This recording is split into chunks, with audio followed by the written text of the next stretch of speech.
Well, that's good. They'll go far, I think. I can't see it lasting myself. A Design for Life by the Manic Street Preachers. Hello, Nick. Hello there. How are you? I am fine and mighty. Good. Yeah.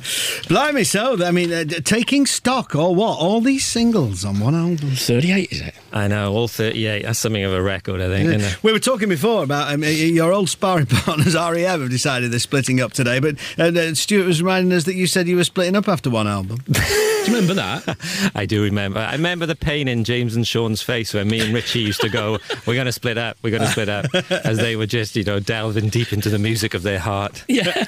And we were like, that's up, time's up, boys. Time's up. Nicky Buys here, Manic's National Treasures, featuring all 38 of their singles, comes out on Halloween. And it's all of them chronologically, so I mean, it's sort of pretty easy to put together, really. Yeah, I mean, there's some stark sort of mood changes, from faster to Design for Life. Starts off with Motown Junk, et cetera. And just clearing the decks. Indeed, really. so you're doing this gig at the O2 Arena in London on the 17th of December. Are you really going to play all of them in this order?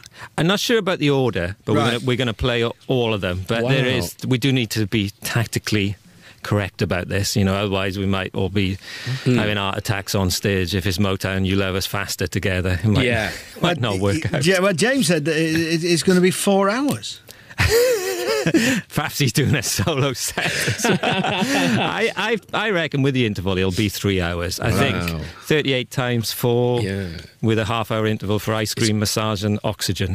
It's going to be on me, so it's absolutely fantastic. A couple of things. You're absolutely right that it's saying if you look at, because it's chronological, you look at it and you've got, you're like Picasso with his blue period and stuff like that. You look at, you've got periods, they're very distinct periods, aren't there, in your work? No, there are. There are some stylistic leaps that might be hard for some people to take, but it just shows how much we learned because we were so young when we started, I guess, and to get a motorcycle so quickly and then kind of regress halfway through our career, we've found that solace something, but it's been, it's been a hell of a ride. Tell us, I want to ask you about this title because it's a fantastic title, National Treasures. It's a little bit of a kind of, well, tell us, is there a bit of irony in that? Oh, definitely, it's half kind of true and half ridicule. Ridicule is nothing to be scared of, is Absolutely. it? Absolutely. No, I love it. It's the perfect title, yeah. Yeah, I mean, it's 10 years since Forever Delayed, and I think we cherry-picked Forever Delayed a bit, the first greatest hits. There's only 19 maybe, or 20 singles on there.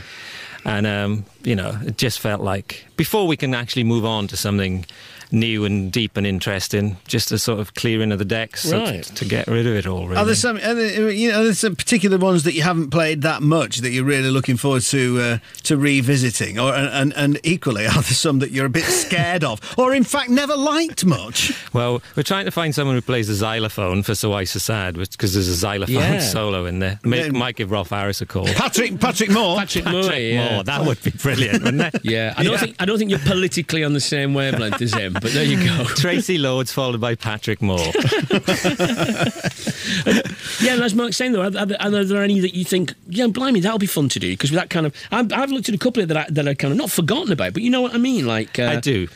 We've just been practicing. We've been practicing Love of Richard Nixon. I was just looking at that one. I'm thinking, I'm trying to bring that back to mind. It's actually not that long ago, that one. No, but we haven't played it for, I don't know, maybe 8 years. And I don't know. Sean has always been a stout defender of the song. And having practiced it, it just felt really good and really exciting. So I So Sad is a tough one. We had Nick Mason on the other day from Pink Floyd, and he was saying, because they're doing this massive sort of box set, and he was saying this is also for them a sort of last hurrah before downloading comes in, of getting everything in one place physically as well, and saying, there you go. Is there a thinking about that as well? It does feel, I mean, we're completely aware that, the idea of a greatest hits in itself seems kind of deeply old-fashioned, but I know it's for ourselves as well. It's all come from us. It's our idea. I think we need to do it to move on. If we are ever going to reach a third phase of the band, I think this is needed. Well, we'll talk about what that might be, but let's have another tune. And there's one new track on here, which is old Matt Johnson and The. So is this just something you were all fans of back in the day?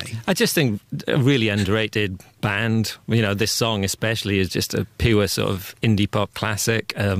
And then on stuff with Beaten Generation, I thought his lyrics were were really stunning. I remember my Smash It sticker book. He was on their bare top with a painting of the Joker on his torso, and telling us about Nausea by Sartre. So he had a big influence on the band. Relax, girls. Yeah. So this has always been a kind of a big favourite of yours. Yeah, I mean James especially. James really pushed This Is the Day. I was pushing for my favourite dress by the wedding present, but I got outvoted. He's a Manchester United fan, you know, Matt Johnson. I was with him the day. Funnily enough, I was a producer. I was producing Radio 1 in concert, and it was in Bradford or Leeds, I can't remember. It was the day that Manchester City beat Man United 5-1, and Johnny Marr, who's on the show next week, he was playing with Matt Johnson. Of course, he was, Of course, yeah. Shall we hear it then? Let's it's okay. These are the Manics, and This Is the Day. This Is the Day by Manic Street Preachers, the cover of the song, and you can find that on their forthcoming greatest hits is probably not putting it quite right. The exhaustive chronological survey of their singles to date. The complete singles. The complete singles of the Manic Street Preachers, National Treasures. I'm reading here, Nick, that this is going to be the last thing you're doing for 2 years. Is that right? It'd be the last gig. The show will be the last gig in the UK. I mean, we might do a bit round and about the rest of the world, but and it won't be a record for a couple of years, no, because we just want to, bury ourselves in our studio and just try and find something new in us. It's not easy, when you're in your 40s and you've done 10 records. How would that process begin? Me with a load of ideas that James and Sean say no to. What, lyrical ideas? Or would you say, why don't we do a kind of techno, reggae, brass band, oompa crossover thing? And they'll say, don't be stupid. Is that... A bit of that. No, I mean, I got, I'm a man of titles. I'm a man of lyrics. I got loads of lyrics on the go and a few tunes and stuff. And James did a really odd kind of bizarre early Simple Minds thing last week. So we're never short of ideas, but it's trying to mould her into something that is still us, At what point does that process come together? When do you stop working separately? Do you have finished lyrics, or do you have lyrical ideas that you see what musical ideas has got and they sort of shape each other and you finish it off together, or do you both work completely separately? And Sean, indeed, do you work separately and just try and... Sean's a drummer. He works separately in every sphere of his life with us. Who knows what goes on in his head? But he does, and I think with James, with lyrics, I still hand him a sort of song that's in some kind of formula, but he can twist it into whatever he needs. I'm a bit more rigid in my kind of songwriting. It is like I tend to hear everything, and I'm like something of a dictator. Right. But then I don't do many. Okay. What's interesting is that like, we're just an REM split up, and I think, whatever you think about it, I think fair play in a way to a band who've sort of said, let's knock it on the head, and who've done that. Oh, yeah. Completely done that. I think people don't do that anymore. But conversely, I mean, and this was definitely the mood I got from the last record of yours. It's like, as you say, 10 years, 10 albums down the line, but it did not feel like that at all, did it? And it feels like you are kind of on the crest of a wave. Does it feel like that to you? It did with the last record, and I think the key to it is if you get on as a band. Yeah. Because that does translate onto the kind of enthusiasm of the records you make. And if you're struggling to get on as people, I'm not saying REM are or anything, no. But if you kind of grow apart... Yeah. But it's really difficult, but if you're as obsessive and sort of petty as we still are and phoning each other up all the time, did you see this, did you watch that, have you heard this, then I still think that makes for you making some compelling music. It's difficult, isn't it? Because you say, unless you grow apart, you've got to, as you get older... It's natural to grow apart a bit. You sort of, live more in your own space. It's not like being, the young guys, 4 young guys as it was then in a van. It can't be, and it shouldn't be, should it? No, it shouldn't be. I mean, how horrible would that be? Pretty unhealthy. But I think, in terms of our wavelength, there's just a kind of kinetic response to things that still excites us. And that can be sport, it can be literature, it can be a film. And we all kind of come together in the same sphere in our little studio, and... everything makes sense down there. It really is a shield against the world. Now, the really important question, we were playing a great record called Isn't Is by White Denim the other day. We decided that men over about 35 shouldn't wear white denim. Ooh. And it was... No, I didn't say this. No, I know. But it was brought up... You brought it up, Stuart. Go on. Terry Hall once said to me, I could always tell when she goes, if I came home from work and then the Manics were staying at our place, I'd know because there'd be bottles of Baby Sham in the fridge and 4 different sized pairs of white Levi's in the washing machine.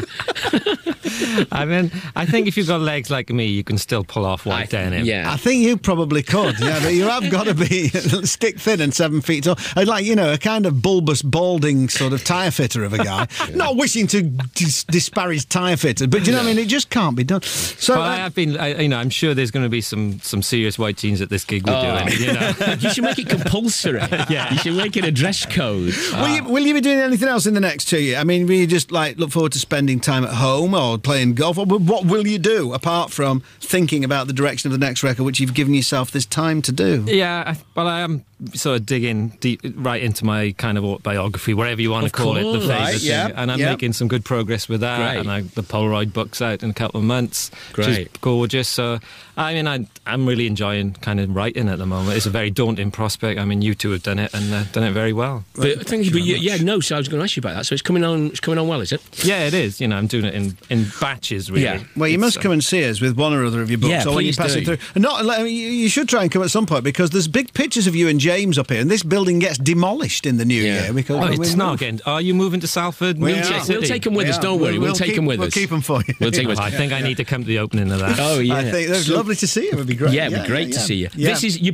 In the Blackwood gig, you. I think, am I right in saying? I think you finished with Masses Against the Classes, didn't you? It was certainly. It was a fantastic moment, and it was nice.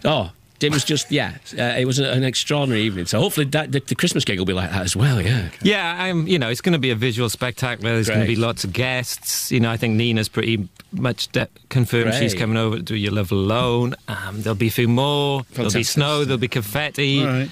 There'll be everything. Great. If you want us to sort of dance in cages at the back of in white jeans at the back of the There might be a case for the reworking of If You Tolerate This, Mark. Oh, do you know what I mean? It's always there for the asking. We couldn't turn you down again. Right, Nicky, lovely talking to you. No problem. Yeah, great. Nick. See you. Cheers, Bye. boys. Cheerio. The country was founded on the